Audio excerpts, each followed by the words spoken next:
¿Qué tal? ¿Cómo están? Qué gusto estar en esta entrevista que compartimos los periodistas o que comparto con los periodistas Jaime López. Jaime, ¿cómo estás? ¿Qué tal, Julio? Adán García, ¿cómo te va? Estimado Julio, Jaime. Y por supuesto con nuestro invitado, el gobernador de Michoacán, Alfredo Ramírez Bedoya. Gobernador, gracias por este espacio, bienvenido. Un gusto estar aquí con los tres. Muchas gracias. ¿Quién quiere empezar? Adelante, empiece, Julio. Mi querido Adán. Bueno, pues si me ceden la palabra, con gusto. Gobernador, gracias por el espacio, gracias por la entrevista. Me parece que siempre es importante esta interacción con los medios de comunicación, más en un momento en el que acabas pues ya prácticamente de dar a conocer los resultados de estos 4 años de gobierno. Y yo quisiera comenzar la entrevista, si me permites, preguntándote, pues no hay quien llegue a la gubernatura sabiendo ejercer el poder en el gobierno del Estado, no hay reelección en este país, nadie ha tenido una experiencia antes de la primera vez. Pero en el caso particular tuyo, pues fue una cuestión bastante especial por la forma emergente en que te toca entrar a hacer campaña para buscar la gubernatura de Michoacán. La logras ganar con solamente un mes de campaña. Entiendo que hay una curva de aprendizaje en todos los casos, pero en tu caso todavía, cuando no te la esperabas, cuando no estabas trabajando con antelación, incluso alguien quienes llevan años buscando esa posición, ni así llegan preparados. ¿En qué momento ya, después de que ganas la gubernatura, es que te cae el 20 de que ya eres el gobernador constitucional y en donde sí te la crees? A ver, gracias, Adán. Mira, primero, yo soy un funcionario público de carrera. Mi primer cargo lo tuve en el año 2001 en la Ciudad de México. Yo fui subdirector en la Subtesorería de Política Fiscal. Era jefe de gobierno Andrés Manuel López Obrador. Y ya había trabajado también en los juzgados aquí en Michoacán. Es decir, son muchos años en distintos cargos públicos donde vas adquiriendo experiencia, sobre todo ejecutiva, de resolver problemas, de administrar recursos y de enfocar instituciones, dependencias para lograr objetivos. Claro, nada que ver ni de cerca con el tema de ser gobernador, también hay que decirlo. Eso es un tema que todas tus capacidades las pone al máximo. Y me di cuenta del reto el día 2 de octubre, yo tomé posesión el 1, y el 2 de octubre nombro el gabinete el día 1, y el 2 de octubre cito al secretario de Finanzas y le digo, ¿cómo andamos en las finanzas? Pues ya en quiebra total.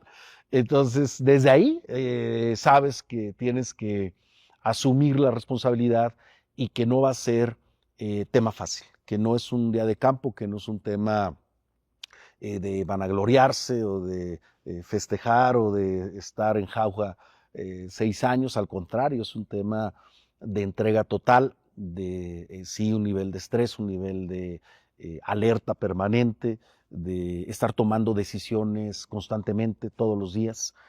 Si no se toma una decisión en el momento oportuno, se te genera una crisis. Si esa decisión tarda en llegar, entonces no podrás proyectar desarrollo, no podrás proyectar acciones que te permitan avanzar en el gobierno. Y te vas a quedar patinando, solo administrando los conflictos, solo administrando la debacle o la quiebra, mal administrando el pueblo de Michoacán. Entonces, eso te hace que acciones de inmediato, que formes un gabinete, un grupo de alto perfil, que tus reuniones sean muy ejecutivas, que tengas esa visión de qué es lo que quieres lograr. Hay que perseguir siempre un objetivo y ese objetivo debe ser siempre lo más alto posible para que tu esfuerzo sea el mayor. No conformarse con pequeñas cosas, sino con grandes cosas, con grandes retos, y venimos a dar solución, no a administrar solamente los problemas. Entonces, desde ahí empezó, yo creo que desde el día 2, el tema, porque tú el día 1 estás en la toma de posesión y en la conformación del gabinete. Y un poco en seguimiento a este tema que plantea Dan, gobernador, 4 años ya pasaron, la evaluación de los mismos, pues bueno, será objeto de otro momento seguramente.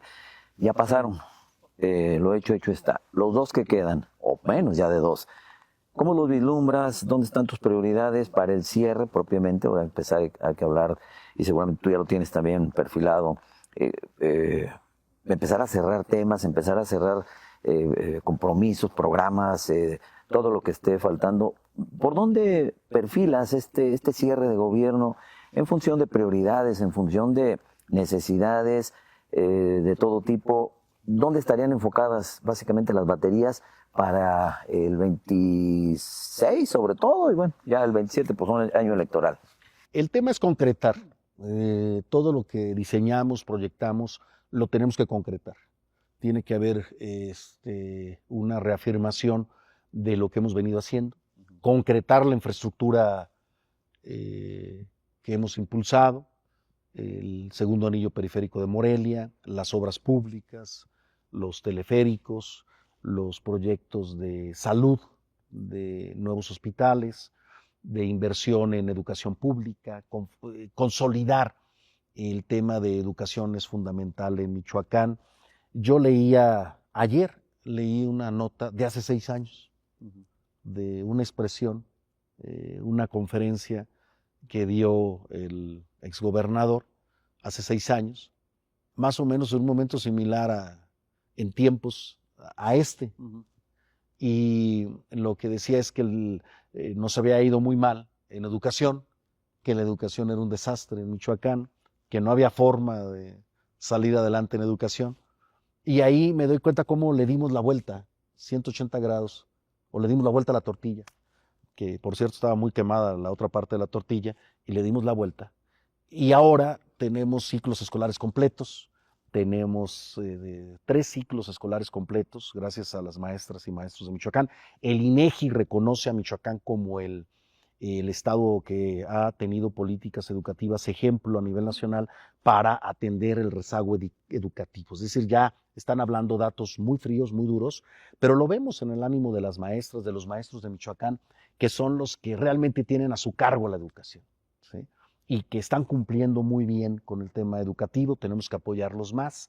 Y han aumentado, también en próximos días daremos a conocer ya las cifras oficiales de cómo ha aumentado la matrícula en secundarias, en preparatorias, en la universidad, en los tecnológicos, y eso nos muestra que hay confianza, que hay ánimo en el sistema educativo en Michoacán. Entonces, hay simplemente para hacer una comparativa del momento, y son 2 años para concretar lo que hemos emprendido, para trabajar de la misma manera que hemos trabajado en los 4 años anteriores, entregados totalmente a resolver los temas del Estado y con esa confianza que nos da el pueblo de Michoacán, con mucho ánimo de saber que estamos haciendo las cosas bien, lo mejor posible, y que estos 2 años son para eso, para concretar.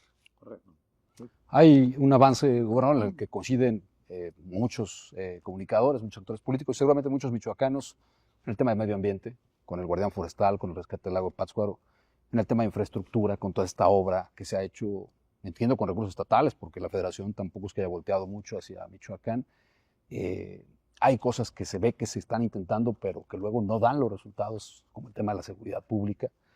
Pero también hay temas que han resultado muy polémicos, como la desaparición del Instituto de Transparencia y algunos otros que parecieran incluso contravenir algunas de las cosas que usted planteaba y defendía siendo diputado local y siendo pues, un opositor férreo de las anteriores administraciones estatales. ¿Cómo evalúa estos 3 aspectos? ¿De cuál se siente más orgulloso? ¿Cuál cree que le ha quedado pendiente? ¿Y en cuál probablemente ha tenido que subirse a una agenda federal, aun cuando no la comparta totalmente? Bueno, el tema de medio ambiente ha sido un avance que nos ha sorprendido a todos. El tema de la rehabilitación y el rescate de Pátzcuaro. Iniciamos, después de la sequía que tuvimos en el año 2023, parte del 24, acciones muy concretas para rehabilitar el lago. Lo hemos hecho, lo hemos logrado. Hay un trabajo muy consistente de gobierno federal y estatal, municipal, para rehabilitar y preservar el lago. El guardián forestal ya es un instrumento de alta tecnología, software satelital con inteligencia artificial que tiene ya reconocimientos a nivel mundial, a nivel internacional, que ya cada vez más Todos los supermercados en Estados Unidos lo están pidiendo, que ya vaya certificado el aguacate de Michoacán con los sellos de no deforestación y que está funcionando bien. El tema de seguridad hemos dado muy buenos resultados. A ver, hay que ponerlo en perspectiva. Cuando yo asumo el Estado, teníamos 275 homicidios mensuales, casi 300. Hoy andamos en 100 al mes, que no es para mostrarlo como un logro, pero sí que hay una reducción del 60% de los homicidios dolosos. El tema de la extorsión, modificamos el Código Penal, que ahora el nuevo Código Penal de extorsión a nivel federal retoma lo que nosotros hicimos en Michoacán.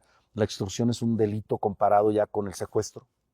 Es un delito grave que se persigue de oficio, que los funcionarios públicos están obligados a denunciarlo si la extorsión se está dando dentro de la actividad productiva que le toca a cada dependencia. Pongo un ejemplo. Si alguien pretende extorsionar a transportistas en tal municipio y de esto se entera el Instituto del Transporte, quien pone la denuncia para que se abra la investigación, porque hasta eso era un problema, abrir la investigación en materia de extorsión era un problema.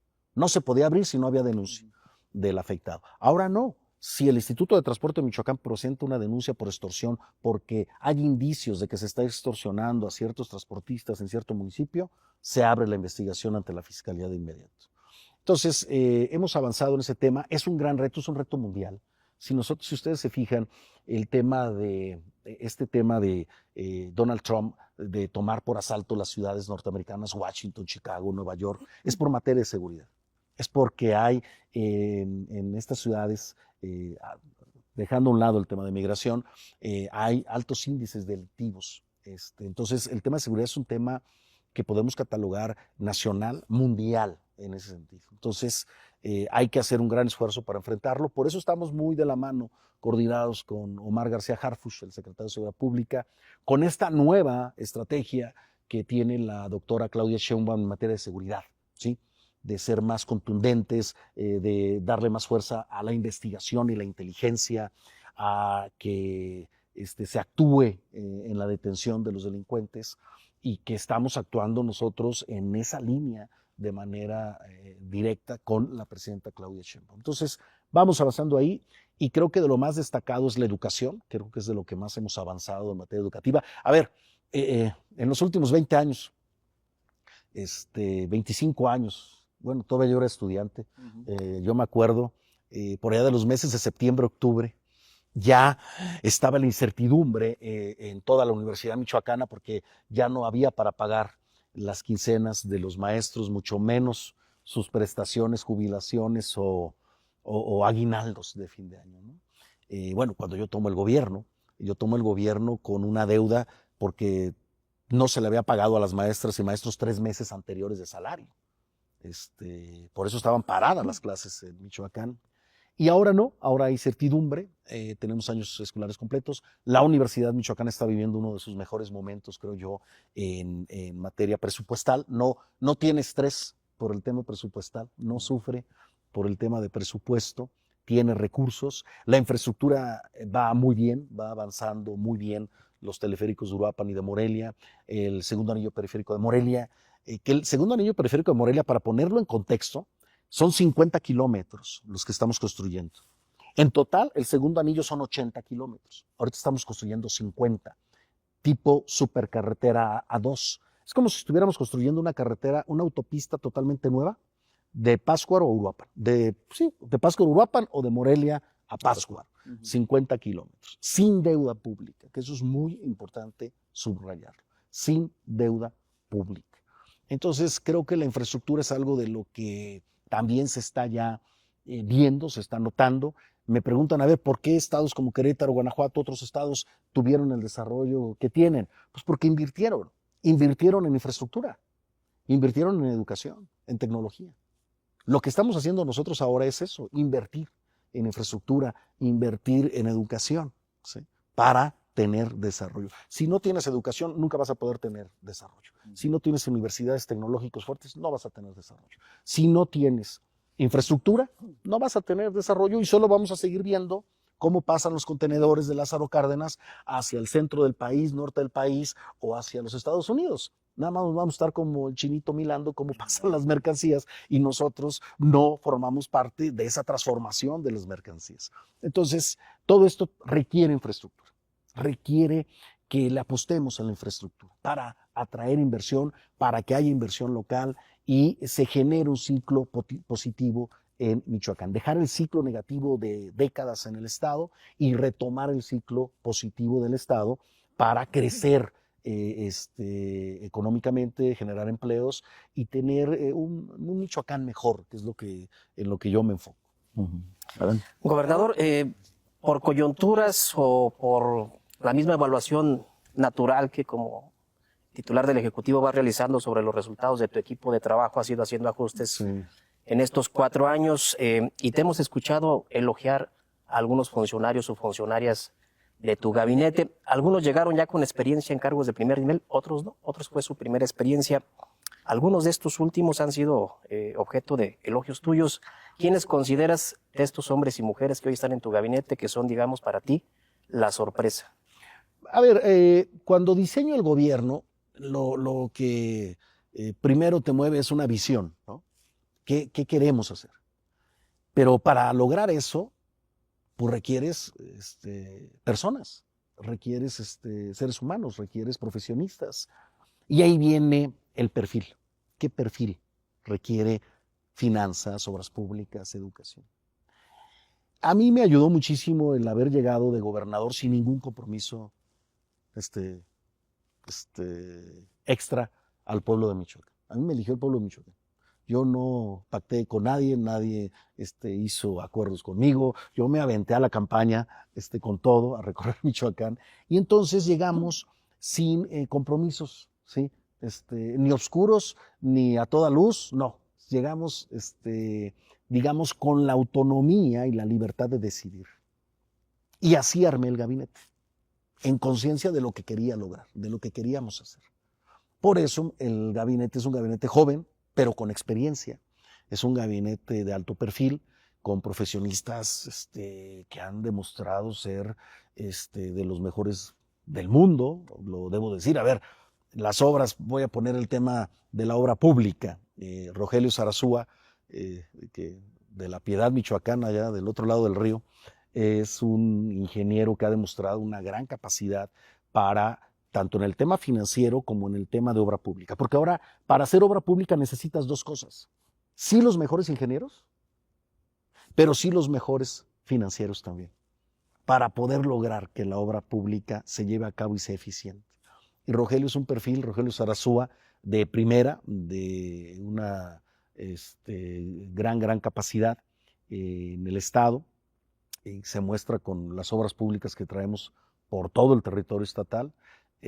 También el tema de lo que yo denomino el milagro financiero michoacano, de las finanzas públicas que estaban en quiebra, en bancarrota, y que Luis Navarro, al frente de un gran equipo de técnicos y profesionales, logró ese milagro financiero, que le tiene un gran cariño a Morelia, a Michoacán, y que lo que más se quiere es dejar en alto, ¿no?, lo que estamos haciendo, nuestro gobierno, nuestro propio nombre, y que ha hecho un trabajo excepcional en las finanzas, como no lo había hecho un secretario de Finanzas en los últimos 20, 25 años, ¿no?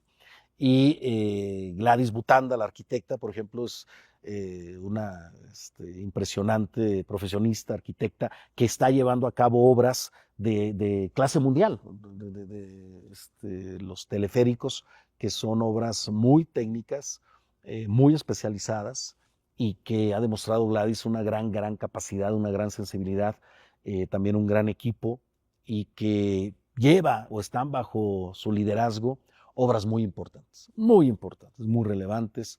Carlos Torres Piña, que ahora es el fiscal, pero le agradezco los 4 años que me ayudó a gobernar, a darle gobernabilidad al Estado, un hombre de diálogo, de acuerdos, como Carlos Torres Piña, que ahora es el fiscal, que yo le deseo el mejor de los éxitos, y que ayudó a recuperar la gobernabilidad del Estado, ¿sí? Ahora está Raúl Cepeda, un hombre de todas mis confianzas, al frente de la Secretaría de Gobierno, que es un hombre de mucho diálogo, que lo está haciendo muy bien. Gaby Molina, secretaria de Educación Pública, la mejor secretaria en los últimos 50 años, porque no pudiéramos estar hablando de educación con esta esperanza, con esta fe, con esta confianza, si no estuviera al frente una mujer como Gaby, que ha demostrado la capacidad. Y así puedo hablar de muchos y muchas del gabinete ampliado, que han hecho un trabajo excepcional. No se me sienta ninguno ni ninguna. La verdad es que el gabinete está armado de tal forma que da resultados, porque no está dividido en parcelas de poder, ni de compromisos, de corrientes o grupos, ni empresariales, ni de partido. No, está diseñado el gabinete con perfiles para dar resultados. ¿Qué es lo que quieren los michoacanos y las michoacanas? Porque aquí hay un tema. A ver, yo 2 años de gobierno me quedan, al 1 de octubre, bueno, al 30 de septiembre del 27, pero hay algo muy interesante. La evaluación más fuerte de mi gobierno no es durante el gobierno. Cuando yo salga de gobernador, me van a evaluar de gobernador de ahí para adelante toda la vida. Entonces, la evaluación de un gobierno es constante y es permanente. No nada más cuando estás en el cargo. Van a evaluar a Alfredo Ramírez Bedoya del 2027 a donde tope, ¿sí? Yo creo que hasta después de que ya no esté en esta vida van a seguir evaluándome, porque puede ser, pero se acepta. Creo que la crítica es algo natural, algo normal en política, es bienvenida, así debe ser, ¿no? El diálogo también, y estamos listos, puestos, y más que en la confianza de las michoacanas y michoacanos para estos 2 años. Oye, gobernador, no le voy a preguntar al gobernador ni al militante de Morena, sino al abogado, el abogado Nicolaita. ¿Cómo valoras tú reformas que no son de tu resorte, pero que se aplican en todo el país? Una reforma al Poder Judicial, que muchos las vemos como la destrucción del Poder Judicial en su carácter autónomo e independiente. Una reforma electoral que es inminente y que también tiende a absorber por parte del Estado pues las elecciones que ya habían ganado una credibilidad y un prestigio en el país. La ley de amparo, que también es inminente, ya se aprobó en el Senado, falta con los diputados, pero que dicen todos los abogados pues que va en retroceso en lugar de ser pues para adelante en cuanto a ampliar los espectros de la ciudadanía para defenderse del poder. Dicen los que saben de estos temas, es en retroceso. Tú como abogado, ¿cómo las evalúas todos estos cambios profundos que para algunos encaminan al país a una autocracia, a una concentración de poder muy marcado por parte del gobierno federal? Y por eso porque como gobernador sabría tu respuesta. Como abogado, ¿cuál sería? Mira, como abogado te lo voy a decir, para entrar al tema, por ejemplo, de la ley de amparo. El amparo es una institución precisamente para defender de actos de autoridad, pero que se tergiversó y que ahora utilizan para violar la ley, o sea, para darle vuelta a la ley. Para eso se usa el amparo. Aquí hay una empresa en Uruapan que acaba de ganar un juicio para no pagar 3,000 millones de pesos de impuestos. Se dedica al tema del aguacate, envasa guacamole. Hace guacamole y lo envasa. Pero el guacamole se hace aquí, con producto de aquí. Pero se fue al amparo. No voy a decir la empresa para no exhibir. Sí, pero 3,000 millones de pesos. Una empresa guacamolera, transnacional, que no paga impuestos. Porque se amparó. Y un tribunal colegiado le da la razón. ¿Por qué? Porque dice que el producto no es de México. Carajo, ¿cómo no? Pues si es aguacate michoacano, lo cortaron aquí en los árboles, hicieron el guacamole en México. Porque el empaque donde se deposita el guacamole ya viene en inglés y se los mandan de Estados Unidos para acá. Y entonces lo hacen pasar como maquila. Eso no es maquila. Pero ganó el amparo. Se fue al amparo. Y así hay cientos y cientos de casos. Alguien humilde, alguien pobre, alguien con necesidad, no tiene forma de ir a un amparo. El amparo se hizo una forma de violar la ley de los que tienen recursos. no En el camino, para no amparar. era su esencia. Esa no era su esencia, pero se tergiversó. Se hizo todo lo contrario. ¿Sí? Todos los amparos son para los poderosos. Esta reforma a la ley de amparo, o también se hizo para chantajear al gobierno. Entonces esta ley de amparo que se reforma, el amparo va a seguir existiendo, ¿sí? Pero va a tener límites en cuanto a la evasión fiscal, por ejemplo, que es muy importante hacerlo. Hay quien tiene juicios fiscales de hace 15 años, 10 años, y ahí los lleva, ¿no? Ahí los va alargando para no cumplir con sus obligaciones. Entonces, yo creo que sí es necesaria la reforma a la ley de amparo, y más aún, el cambio de paradigma del Poder Judicial, porque es un cambio total de paradigma de un poder que tenía su forma desde siempre y que ahora es electo, son representantes populares. Ahora los jueces no nada más son jueces, son representantes populares también. Entonces ya tienen una doble, digamos, representatividad, ¿no? Sí, representan la aplicación de la justicia, pero también son de elección popular. Y sí, hay que, ahora está en los hombros ese peso de los nuevos juzgadores, de la nueva Suprema Corte de Justicia, del nuevo Supremo Tribunal de Justicia de Michoacán, demostrar que la reforma fue correcta. ¿Cómo demuestras si una reforma es correcta o no? Cuando la aplicas. Tú puedes diseñar la mejor reforma y resulta que no funcionó. O puedes diseñar o hacer una reforma menor y resulta que dio un gran resultado ya en su aplicación. En México, ¿cuál es el problema que tenemos? En las leyes. Existen las leyes, pero no se aplican. ¿Impunidad? La impunidad o la falta de aplicación de la ley. Entonces, tenemos que caminar a la aplicación de la ley. Indudablemente. Tenemos que luchar por un Estado de Derecho, luego decían que Estado de Chueco, ¿no? Solo la ley protegía al poderoso, y no, ahora tenemos que ver cómo resulta este tema, cómo se ejerce, cómo se va resolviendo, cómo se va administrando justicia ahora. Sí, hay una gran crítica de la oposición, por supuesto, pero creo que también había que darle una zarandeada al Poder Judicial, que estaba muy burocratizado y con poca relación con la sociedad. Prácticamente para el Poder Judicial la sociedad no existía, no tenía que rendirle cuentas, no tenía que ofrecerle ningún informe, no estaba dentro de la visión del Poder Judicial la existencia del pueblo. No.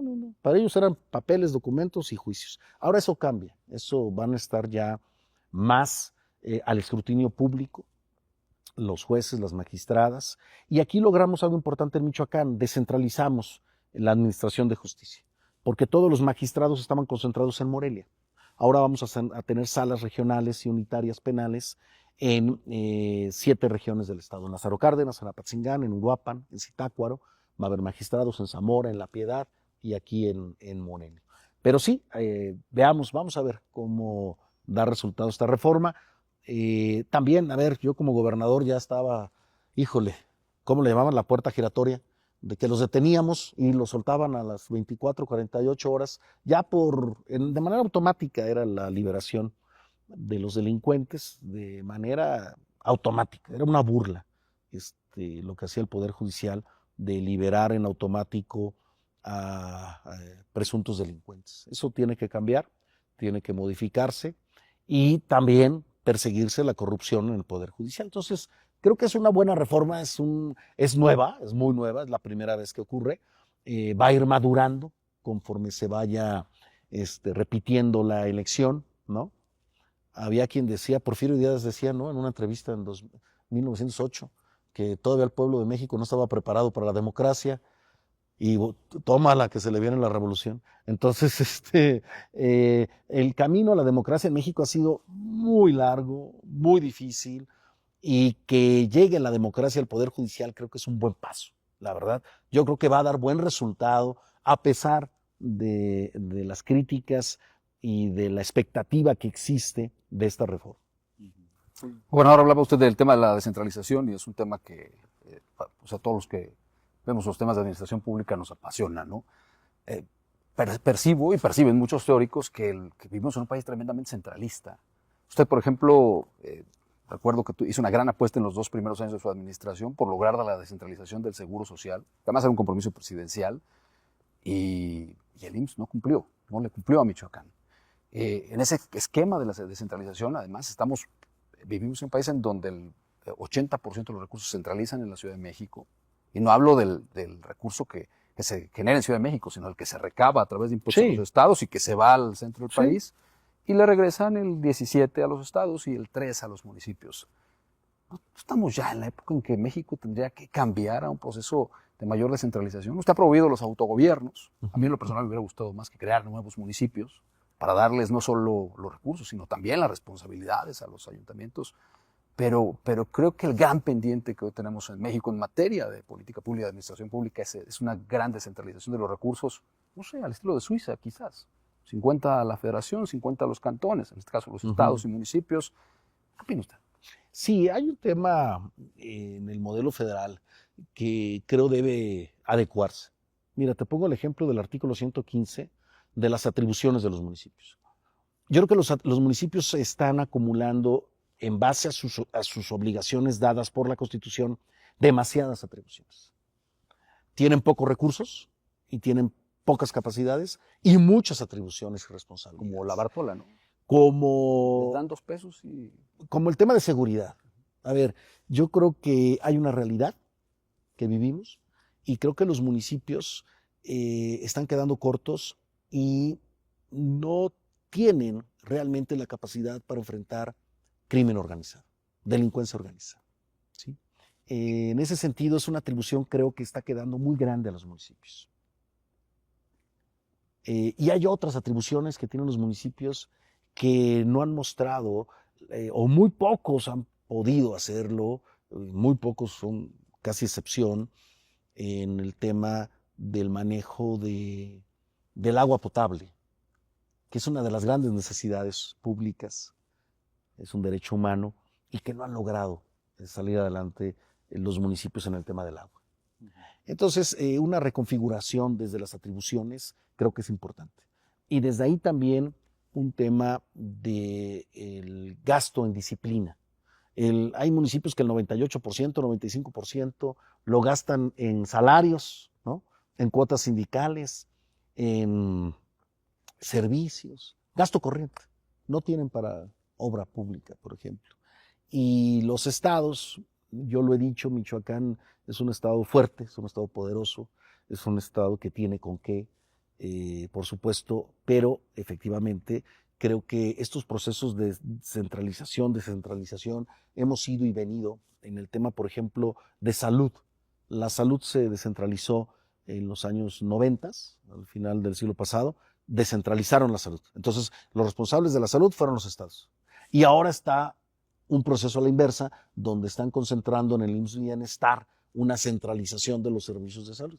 Entonces, hay varios modelos que se han intentado y no han funcionado, de un lado o de otro. Y sí, creo que hay concentración en algunos estados, en algunos municipios, o en la Ciudad de México hay una atención especial por ser la capital del país, y ahora el Estado de México también tiene esa venia de más recursos por la situación social del Estado de México y los grandes servicios que requiere la Ciudad de México. Y creo que para ello el tema del presupuesto tiene que ser equitativo para unos y para otros. Y los estados tenemos que aprender a administrar mejor nuestros recursos y recaudar también nosotros. Eso es un problema de los municipios. Los municipios casi no recaudan. Nosotros hemos mejorado nuestra recaudación. Por ejemplo, cuando llegué yo de gobernador, se recaudaron en el año 2021 3,000 millones de pesos.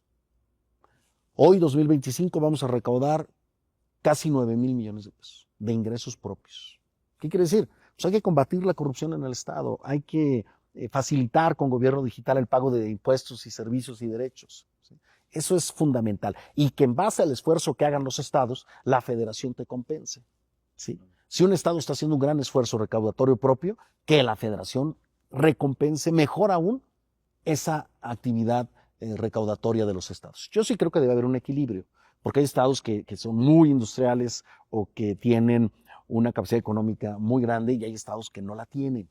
que por más que hagan esfuerzos, no tienen posibilidad de tener, y tiene que haber una compensación. Pero también tiene que haber un apoyo, un reconocimiento a aquellos estados que están haciendo un esfuerzo por administrar bien, por recaudar bien, por gastar bien y comprobar bien el gasto. Que en Michoacán, la Auditoría Superior de la Federación es de los estados que mejor estamos comprobando nuestro recurso, que mejor lo estamos ejerciendo.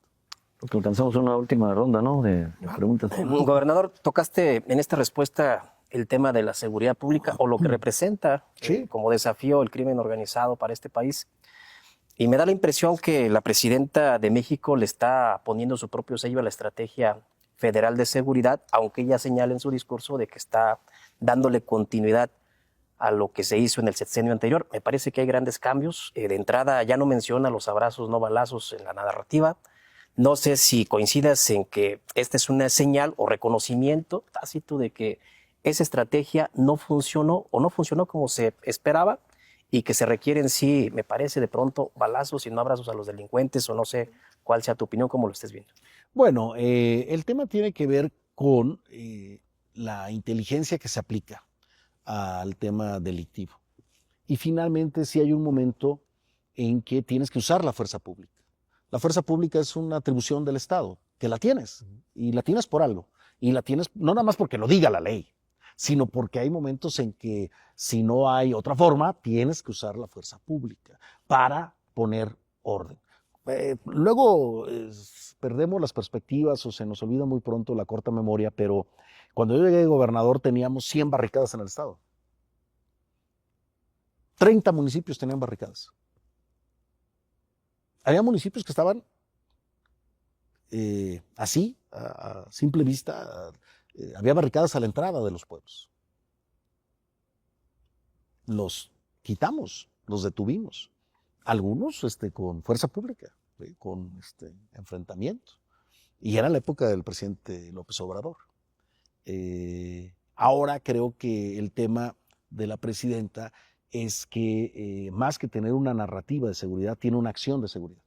Y la acción está basada en la inteligencia y en la acción muy precisa contra la delincuencia. Sí usando fuerza pública, sí usando también la fuerza del Estado, que para eso existe, y en el momento que haya que confrontar a la delincuencia, se confronta. Si la operación de detener se puede hacer, digamos, quirúrgicamente, se hace. Pero también, si se tiene que usar la fuerza pública, indudablemente que hay que usarla. El Estado mexicano tiene la fuerza, la capacidad para hacerlo, tiene, dirán, la fuerza de fuego para enfrentarlo, la Fuerza Aérea, el Ejército Mexicano y la Marina lo tienen. Por eso la coordinación es muy importante entre estos entes, entre el Estado, el municipio y la Federación. Por supuesto que la Federación siempre tendrá, en base a la ley de armas de fuego, de uso exclusivo del Ejército, armas más sofisticadas que nosotros, el Estado. Eso así es y así debe ser. A ver, ¿para qué quiere el gobierno del Estado un tanque de guerra? Pues no, eso le corresponde a la Sedena, ¿sí? O las armas de muy alto calibre le corresponde a la Sedena, ¿sí? Nosotros tenemos que actuar en base a una norma, pero por eso está la coordinación. La coordinación es fundamental para lograr el éxito. Y sí, yo felicito a la presidenta Claudia Sheinbaum porque la estrategia está funcionando, está avanzando muy bien, y creo que va a haber más resultados en materia de seguridad en México y en Michoacán. Ahora sí le pregunto al militante de Morena. Los casos Adán Augusto, La Barredora, Andy y sus presuntos excesos, Ojeda, el secretario de Marina, y los contraalmirantes envueltos en un escándalo tremendo de corrupción. ¿Te preocupan? ¿Te defraudan? ¿Te escandalizan? Como morenista, ¿cómo ves lo que está pasando? Sí, esos son temas a nivel federal, primero. Son temas que se están atendiendo a nivel federal. El tema del huachicol fiscal, creo que la presidenta Claudia Sheinbaum, bueno, no creo, lo estamos viendo, está decidida a enfrentar el huachicol fiscal, a detener a los responsables. Ha habido varios detenidos. Se abrió la investigación contra algunos miembros de la Marina, precisamente, que están encargados de los puertos y de las aduanas, y creo que la decisión de la presidenta era fundamental. Encontró parte de la clave en el tema del huachicol, que es lo fiscal, pues es la ganancia, lo económico, ¿no? Es como tratar de tener el flujo de huachicol. Si no detienes el tema financiero, pues no lo vas a poder hacer. Y creo que lo está haciendo de manera muy, muy, muy decidida. Y sí creo que en el tema, durante 6 años, bueno, más. Acuérdense que yo participé en el gobierno de López Obrador en la Ciudad de México. Y no, hombre, era todos los días era un ataque contra el jefe de gobierno por los segundos pisos, por el Metrobús, todos los días. Estoy hablando de 2001, 2002, 2003, con el tema de apoyo a los adultos mayores. ¿Sí? Entonces yo lo que veo es que como ya el presidente López Obrador no está en funciones, ya no es posible, que aún así lo hacen, criticarlo y atacarlo, creo que lo que hay es un espíritu de venganza contra el obradorismo, por el éxito que tuvo su gobierno, por demostrar que sí se podían hacer las cosas de otra manera, por el apoyo en los programas sociales sin intermediarios, de manera extensiva, universal. Y creo que hay eso, hay como todavía un dejo de que hay quien busca el conservadurismo, nuestra oposición, busca venganza a como dé lugar, buscan también ahí hacer pelear a la presidenta Sheinbaum con el expresidente López Obrador. Yo creo que son personas totalmente en sí mismas, individuales, la presidenta Sheinbaum y el presidente López Obrador. La formación es distinta, pero conforman un mismo núcleo, un mismo movimiento y comparten una misma ideología, el presidente López Obrador y la presidenta Sheinbaum. Pero hay ese ánimo, ¿no?, de echarlos a pelear. Y no creo que vaya a ocurrir eso de ninguna manera, al contrario, creo que la presidenta está dando continuidad a muchas acciones y obras del presidente López Obrador, y también la presidenta está dejando en claro su propio sello, ¿sí?, su propia determinación, porque ella es una presidenta en toda la extensión de la palabra, y entonces toma acciones y toma definiciones conforme a ella cree conveniente, ¿sí? Entonces esto demuestra su autonomía también de la presidenta, que debe ser, pero no la confrontación con el presidente López Obrador, ¿no?